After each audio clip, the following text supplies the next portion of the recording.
Welcome to Shift, a college admissions ACT and SAT podcast for a changing world. I'm Tyler, the founder of Achievable, and we have an affordable ACT course that includes everything you need to ace your ACT.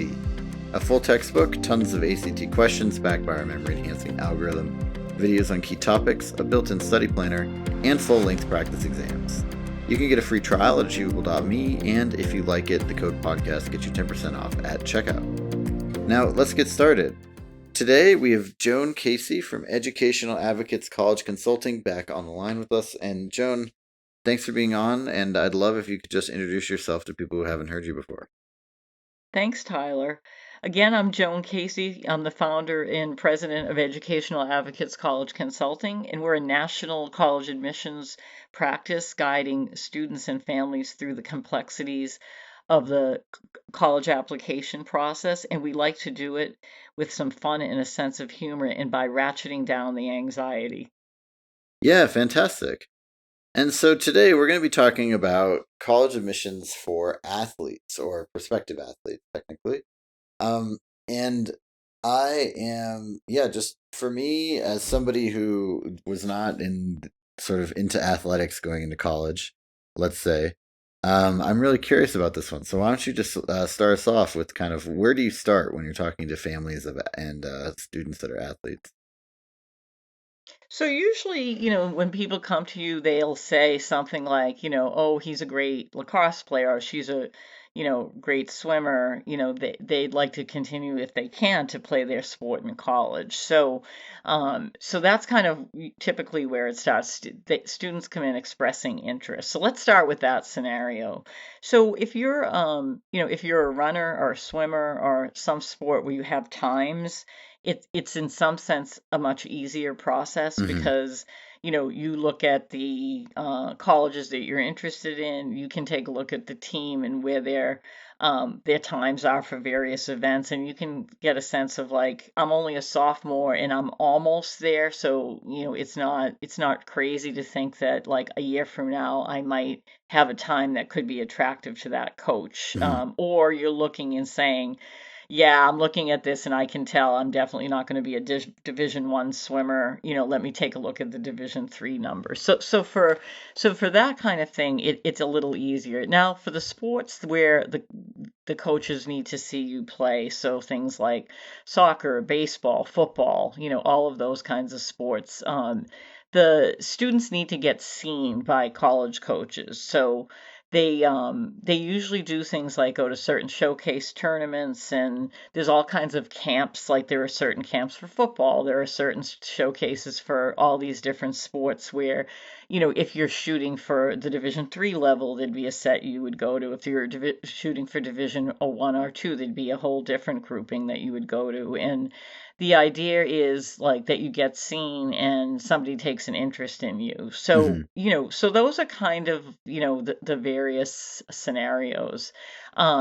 It's work. So the student, it isn't just like when you hear that people are recruited. Yes, if you're some superstar and you're really well known, on the, youth sports circuit that you're in, sure, you might very early on hear from coaches without reaching out, but the vast majority of students are going to be introducing themselves to coaches. So many schools have on their website a prospective athlete form. So, the student would go there, they would fill it out, ask them all kinds of questions about their background, including their GPA and their standardized test scores if they have them. So that's where they start because college coaches will use that to, keep track of who they're looking at. So a student, can also write an email to a coach and send an athletic resume and a link to like film. If you're a football or soccer player, that can be a really good thing to put together like a pretty short, like 10-minute film clip with like highlights. And, sometimes students will do that and they'll never hear anything back. Sometimes they'll do it and the coach will say, have you filled out the recruitment form?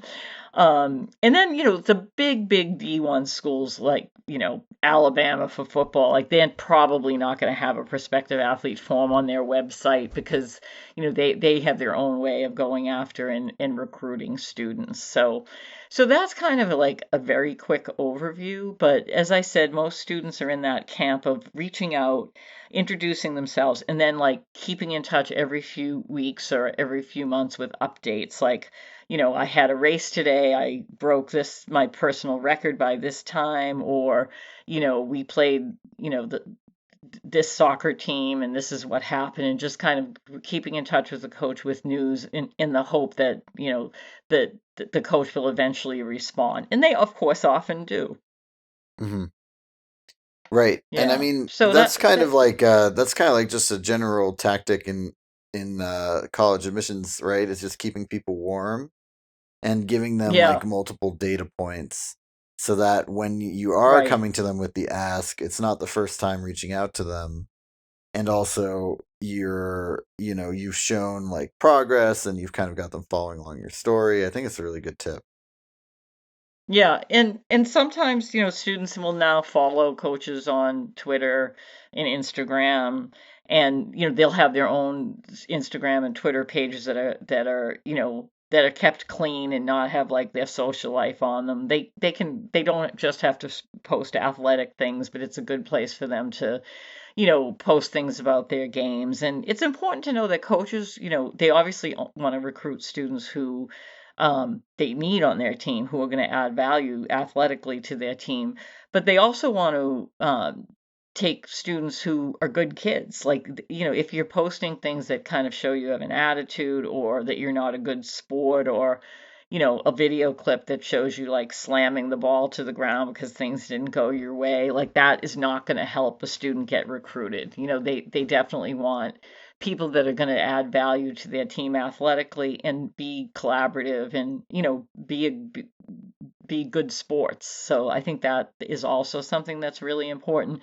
The other thing is they also want them to be good students. So, it's definitely true that you can get into some schools if you're wanted for athletics, that you might not have gotten into that school if you weren't an athlete. Hmm. You generally need to be kind of in the ballpark, but like you can definitely have somewhat lower grades in some instances to get into certain schools. So you see that sometimes like at the Division 3 or the Ivy League level, where students are good athletes. That's what they're bringing to the table is their athleticism, and maybe their transcript has a couple of C's on it or something, and you probably would never see a student get into those kinds of schools with a couple of C's on their transcript if they weren't a recruited athlete. So that's kind of another little twist.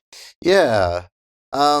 Do you have any thoughts about whether or not athletes should submit test scores or sort of the process around that? Because, like, for instance, the reason why I bring this up is something that I've heard is like there will be like sometimes, and I don't know even know if this is legal, frankly. But there will be times where a prospective athlete for a college, the coach really wants him or her there, and they send their SAT scores, and the coach basically says, "Okay, that's good enough, but don't apply with them. Like apply test Right, optional." right, Do you see this happening a right. lot, or is that kind of a Yeah, one-off yeah. incident? I And mean, so what do you think about it? I think that the NCAA has ruled that you don't Division 1 and 2 do not need test scores anymore. So that's settled now. For a while, that was a temporary policy, but for Division 3 schools, it's up to the discretion of the college. So there are some colleges that have been test optional, but they have wanted scores from athletes. So you still see that. But on the Division 1 and 2 level, I think the scenario you just described could happen quite frequently, where or any division really, where they share the scores with the coach, but the coach says, yeah, maybe don't send these in. So which is true of non-athletes too. I mean, everybody is evaluating whether they should send their scores in or not.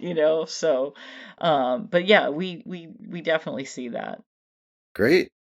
Yeah, I think I Yeah. mean like it's not Yeah, sorry. Great was in response to like great feedback. I don't Right, know if it's right, great yeah, that that's happening, but right, I think that for right, better or for worse, test optional kind of gives some cover to these organizations that want to recruit certain people, and maybe their test scores are not where they'd want them to be to sort of raise the school average, right? Because the school's also concerned about right, that. exactly, But I right, do think that in general, though, it's still important to take preparing for the ACT and SAT seriously, even if you're a prospective college athlete, because you don't want your scores. Like, I think everybody understands that you've got a bit much busier schedule than all the other kids studying for tests.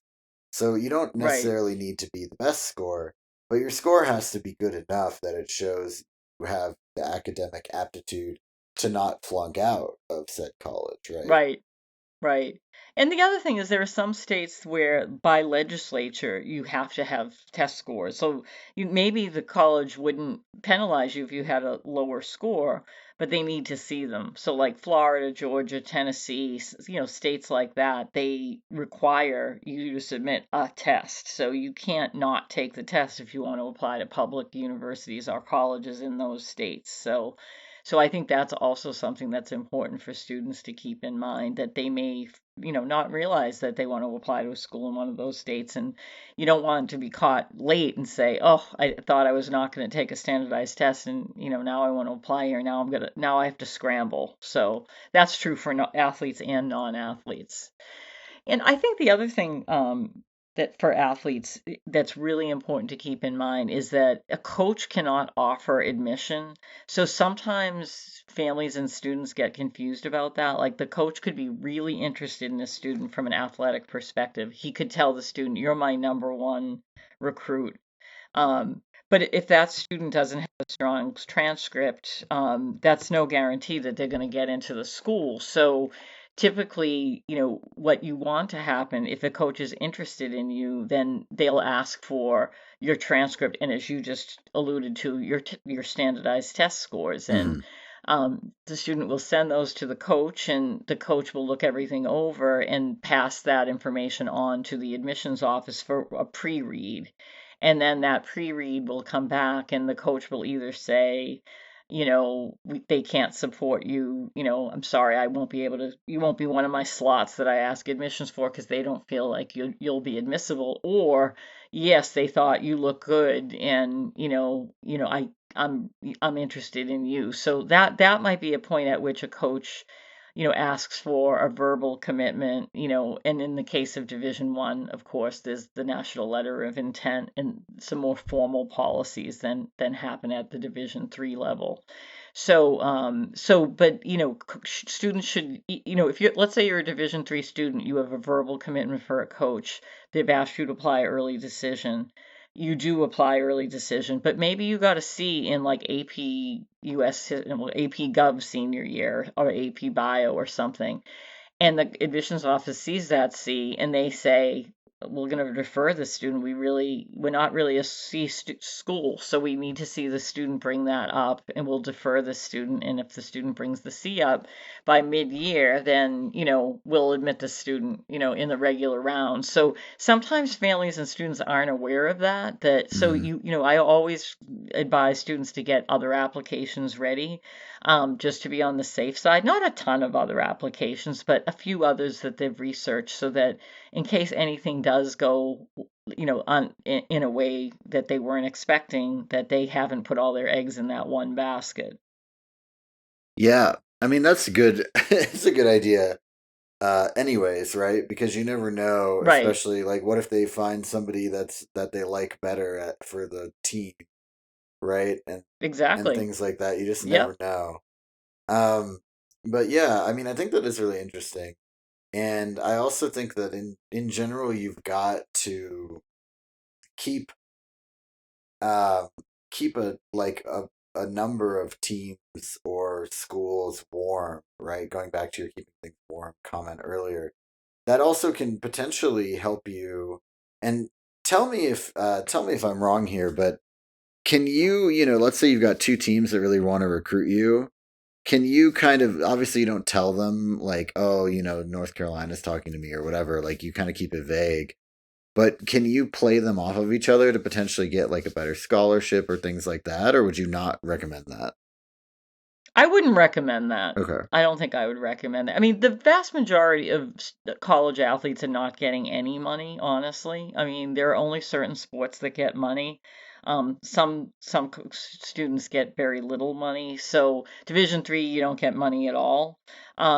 So the Ivy League is Division 1, but you don't get athletic scholarships at the Ivy League. They only have need-based aid. So that's another thing that people need to be really cautious about, this notion of like, oh, it's going to cost nothing to go to college, because it's really the big sports that, have the scholarship money. I know a lot of the other teams just have a little bit to give out, so it's not really the same. But no, I wouldn't recommend doing that. I think it's important for the students to be honest with the coaches, especially if they want to be treated in an honest manner too. So I think that, you do, I think if they ask you if you're being looked at by other teams, I think it's probably in your favor to say you are, because then that might help them make a decision, particularly if you're really interested in them.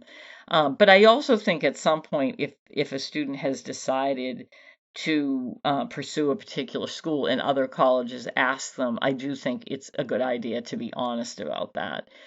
Sometimes, they'll say, I've given a verbal commitment, and I plan on honoring that, and it's always good to be upfront and honest about it, because you wouldn't want, the coach doing to you. As you said, anything can happen though. Like, you're absolutely right that somebody could come along once you're a freshman at the college and try to walk on the team that's in your position that's actually better than you, and you could get cut. Like, there's no guarantees, right? Right, even once you're a student, and at least you're in the school. But if playing is super important to you, I mean, that doesn't happen that often, but it can. It can. Yeah, well, I think that's also just like, what is the point of you doing? Like, are you picking the school that will give you the best opportunity to play the position, or are you picking the best, or like the school for the school, and the sports thing is like a bonus, right? Like I had a I one, would like to think. right. Well, I had somebody that I knew pretty well. He was choosing between two very good schools, but he chose the school where he felt like he was going to be a starter, and over the Hmm. school where he was probably going to be, a redshirt freshman and maybe never not actually make the team, right? So, I mean, I Yeah, guess it's just yeah, about what is your real purpose, right? Like, do you truly see exactly. yourself playing this sport professionally? I think a lot of it has to do with like which sport it is too. Right. Yeah. I think a lot of students that I work with anyway, and I'm not really working with a ton of like big top Division 1 recruits. I mean, we've Hmm. had students play on a Division 1 level, but we're not like, working with a ton of football players that are going to Alabama or Auburn or anything. But I would say that the vast majority of our clients care more about the academic experience. Like, the playing the sport is really important to them, and it's really high on their list, but they do realize that they're really there to get an education, that they're not going to be professional athletes in most cases, and that, like, there's the old, oh, what if you get injured and you can't play? Will you still like the school? Well, that's really important, because if they only pick the school for the team and the coach, the coach could leave, they could end up being injured and not playing. So they have to really, you know, conclude that they like that school just beyond just the athletic experience that they're pursuing. Right. And I was going to ask, you brought up something that I was going to maybe follow up on, which is, is this all the advice that you're giving? It feels like is more targeted towards people that, like you said, are not going to Auburn for football, right? Or things like that. Do you feel like maybe the game Right. kind of flips when you're talking about an athlete with that level of talent? And do you have any kind of advice for that? Yeah, I mean, I think for that, I think, like, let's just take football, because all these sports are different. Like, so for football, I think that recruiting happens late. I think it often doesn't happen until like fall of senior year. I think that there are certain you know, there are certain, showcases or events that football players that at that level should have been going to, like, the summer before their junior year and the summer before their senior year that are really important, particularly the summer before senior year. That's kind of where people will really get seen and where interest will take hold. So I think that that's like a whole other level, and so, like, if you're that caliber of athlete, then you're gonna go to these certain kinds of tournaments that are different than you would be going to if you were a Division 3 athlete. So I think there's that, and then like things like soccer and lacrosse, like you're probably playing, you're not gonna get recruited from your high school if you're like the best soccer player in your league for your high school. You probably aren't going to get recruited to play soccer in college because most of the soccer talent is coming from these really elite club teams. So, you see a lot of students that are interested in playing soccer at a high level in college. They're like in high school, they're trying out and always trying to get on a better, more prestigious team so that they can be on one of those elite teams, when they're junior, senior year, so that they have a better chance of being recruited. So, it's similar, but it's just like different showcases, different tournaments, different, that you're going to in order to attract the attention of that level of coach. Right. Yeah. So it's a lot of kind of, again, like building that resume, but in that case, building the resume means going to the events, going to the tryout days, trying to get on better teams that are more, name brand. That makes sense. Right. Yeah, I mean it's a lot of work. It was interesting because there was a baseball player for Houston, I think. I'm probably getting this wrong, that was just in the news that he had just gotten called up in September, for the championship run. And his experience in high school was that he had gotten recruited, I think, by Duke, to play baseball like his sophomore year of high school. So he didn't really do any of the running around and doing all the expensive like showcases and tournaments and leagues. He just like got recruited and he just kept playing for his high school. I'm sure he did like some other leagues too, but in a much lower key way, kind of like in the old days. And it's kind of refreshing because I do think it's insanely expensive for families. It takes up incredible amounts of time. A lot of the students that spent all this time doing it, may not land at a college. So I do think like families do need to take a long, hard look at like, is this the right thing for us, for my child, for the student, him or herself, to take a long, hard look at like, is this really how I want to spend all my high school time? And if they do, great, and if the family can afford it, great. But it's really changed from years ago when it happened. People tended to go to college more locally. I mean, years ago, and but now everything is just professionalized and very expensive. And one thing I didn't mention is there are a lot of these outside services that try to get students to like join and pay them to like help get recruited. And I think the conventional wisdom on a lot of those is that most of them are not all that valuable, that students Right. are better off like working through their own coaches and doing their own legwork and introducing themselves to college coaches versus, paying somebody else money. It's probably not a very good use of their dollars. Yeah. And I think that it's also like, I mean, there's a lot of that in the business world, right? Like people kind of are like, we can get you exposure, and it ends up being um usually not worth it, right? I think that Right, right, you're kind of like a lot of those services, you're kind of buying the dream, but like the right, dream is maybe a 5 or 10% chance, and so you just got to know that going in. right, exactly. Definitely. Yeah, So I wanted yeah, to ask, absolutely. for prospective college athletes, is there anything recommendation wise that you would say is important for the essays? I think specifically, first question I have is just like, should their essay be about sports if they're applying as an athlete, right?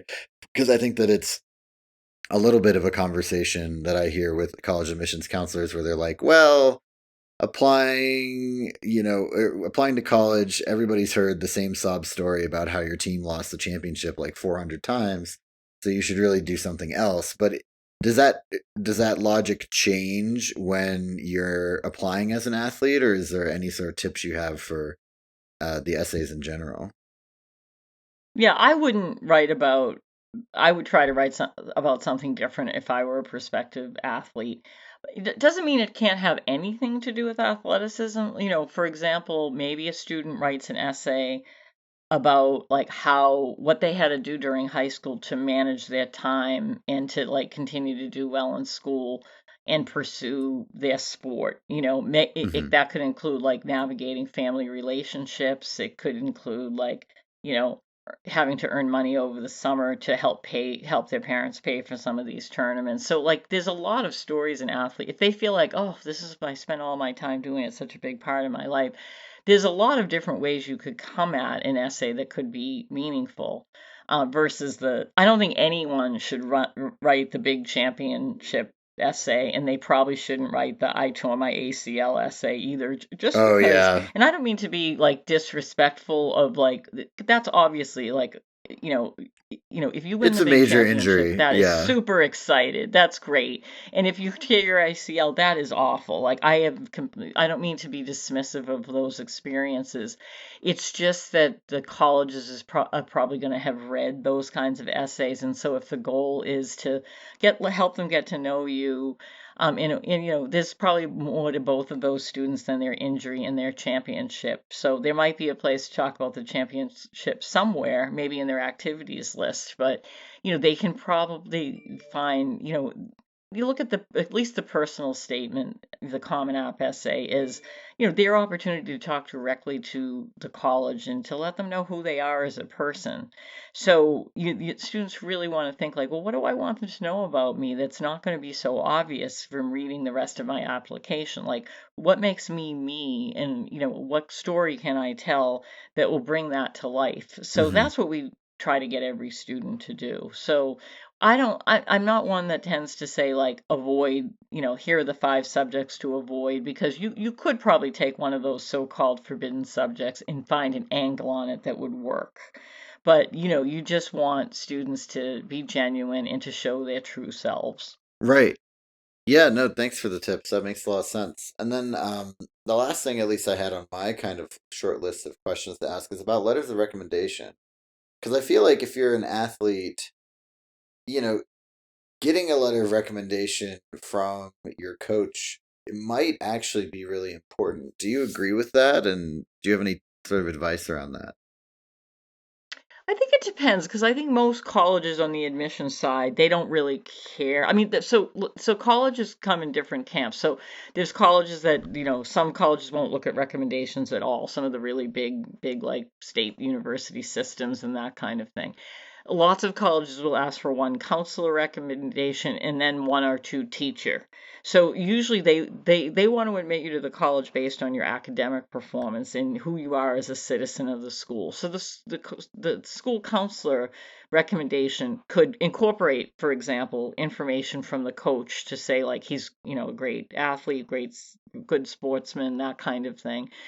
Some colleges will allow an other letter. So it's like, yes, we absolutely need a teacher and a school counselor, but if you have somebody else that knows you really well, yes, feel free to submit a letter from them. So that would be the case where a student who felt like their coach knew them really well and would have great things to say about them could send a letter. So, you should always ask an other recommender, whether it's a coach or an employer or, somebody where you volunteer, only if they're going to say things and bring out points about you that are going to be different than what's already been written. So you don't want to overdo it, because the colleges aren't spending that much time reading your application.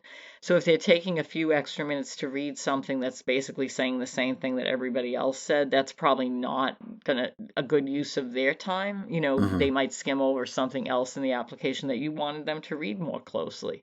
Right. Yeah. Yeah, I think that makes a lot of sense. And then anything on college admissions for prospective athletes that we did not cover yet that you want to make sure we cover? Yeah, I mean, I think that, I think we covered it, but like, grades are important.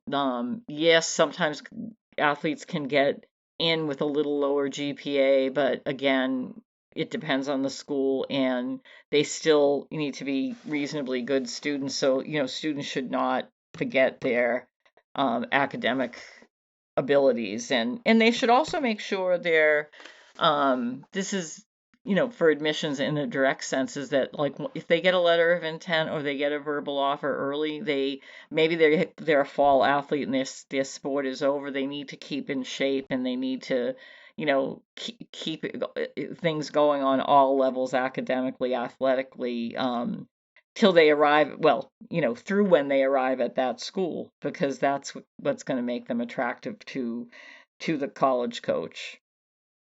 Right. Got it. That makes sense. Thank you so much. This has been Shift, a college admissions podcast for a changing world, hosted by Tyler from Achievable and Joan Casey from Educational Advocates College Consulting. You can get a free trial of Achievable's ACT course by going to achievable.me, and be sure to use the code podcast to get 10% off at checkout.